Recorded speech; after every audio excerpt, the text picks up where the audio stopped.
Kita kembali ke Makassar. Wali Kota Makassar kembali melakukan mutasi pejabat di lingkup pemerintah Kota Makassar. Mutasi ini untuk memaksimalkan pelayanan publik. Wali Kota Makassar Muhammad Ramdan Pemanto melantik 40 pejabat eselon 3, yakni Kepala Bagian Administrasi, Sekretaris Camat, dan juga Sekretaris Dinas. Pelantikan digelar di Baruga Angin Mamiri dengan protokol kesehatan yang ketat. Menurut Dani Pemanto, mutasi jabatan ini adalah bagian dari resetting pemerintah Kota Makassar untuk mengedepankan kepentingan masyarakat dan juga memaksimalkan pelayanan publik. Pelantikan ini hanya pada sektor-sektor yang dalam bahasa PPKM sektor-sektor esensial.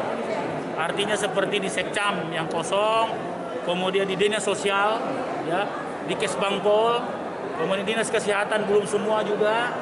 Kemudian yang lain-lain itu hanya untuk mengisi keuangan yang banyak kosong, ya, sehingga untuk kebutuhan pokok itu sudah beberapa sudah terpenuhi. Nah, kemungkinan akan ada resetting berikutnya. Ya, kami akan tuntaskan, mudah-mudahan bulan ini bisa selesai. Yang tertunda ini sudah tertunda 1 bulan.